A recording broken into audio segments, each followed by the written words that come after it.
Okay, so in this video, we're going to talk about the importance of counteroffers when negotiating. Everyone generally understands that having counteroffers helps, but you don't always need a higher counteroffer. And there are situations where a lower counteroffer actually can work as well. Also, most candidates think that companies won't negotiate with counteroffers from different industries. And we can say from many experiences that that isn't true. For example, we've helped candidates with offers in tech negotiate with counteroffers in quant finance.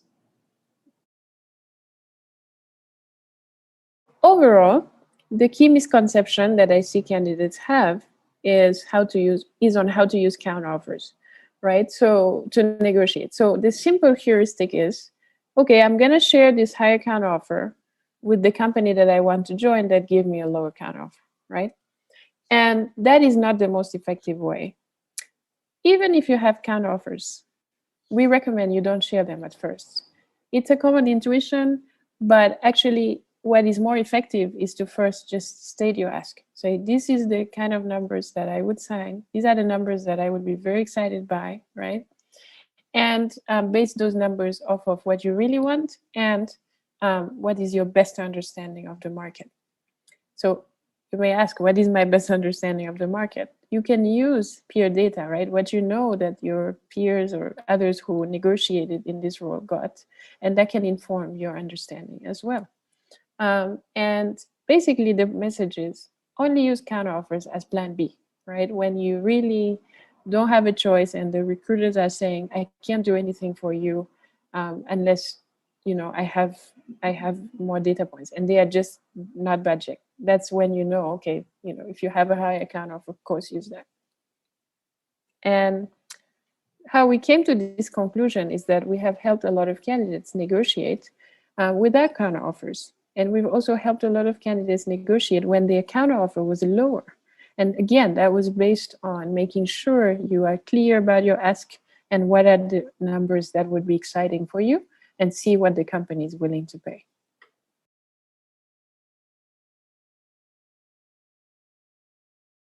This is an instance where you want to negotiate with a company that did give you the highest offer, and that your counteroffer is lower, but is in a more desirable location, right? So this candidate is negotiating with Google and Zillow, and they got the highest offer from Google. It was $15K per year higher than Zillow. But the Zillow offer gave them the option to be remote and to work from anywhere, right? So definitely they had the option to stay in the same city as their partner and at a much, much lower cost of living. For example, 40% cheaper than if they went to Mountain View, right? And so when we were negotiating with Google, we used this fact, right? So we said, yes, your offer is higher. However, the cost of living are not comparable in any way. And this is my desirable location. This is where my partner is. This is where I want to stay. So give me an offer that's much, much higher, at least 30K per year higher, so that I am willing to make the move. And I am willing to accept this opportunity. And so that's how we were able to get a higher change from Google. And even the option that potentially they can stay remote without using any higher counteroffers, right?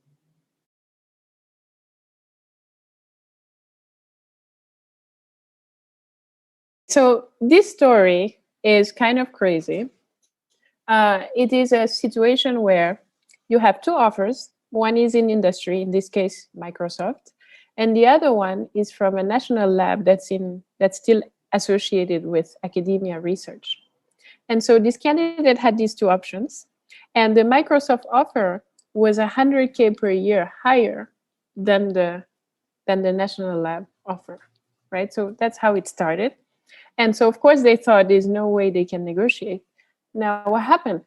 The Microsoft offer, although it was much, much higher than the national lab offer, it was not on par with what peers like her were getting at Microsoft for that same role and for that same level, right? So we really needed to support this person to negotiate so that they could get a market rate offer for Microsoft. And we didn't have a high counteroffer.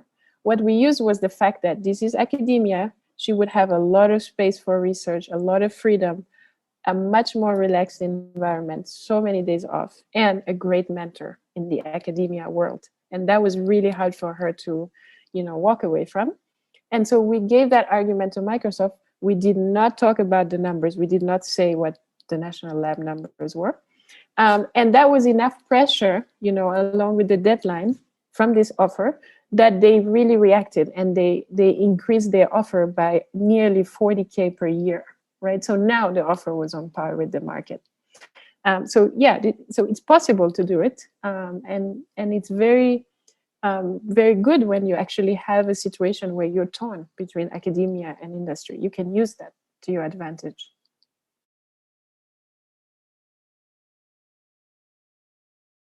Something I think that is really intuitive for candidates is that, competing offers from competing companies is helpful. But despite this being very intuitive, candidates still don't do enough of this. And by enough, I mean literally interviewing at competing companies and making sure you're doing that. So if you're interviewing at Facebook, you should interview at the other FANG companies, regardless of whether you want to go there or not.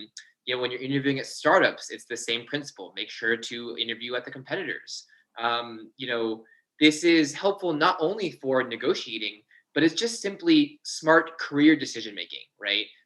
Allowing you to fully understand what is the market for the company you're working in, to give you a sense of what is the best option for your career.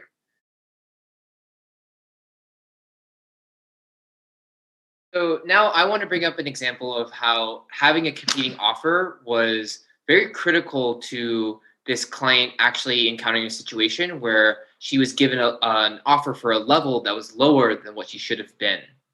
So, this client had over 10 years of experience before completing her PhD. And when she got an initial offer at Walmart Labs, it was for a senior data scientist role.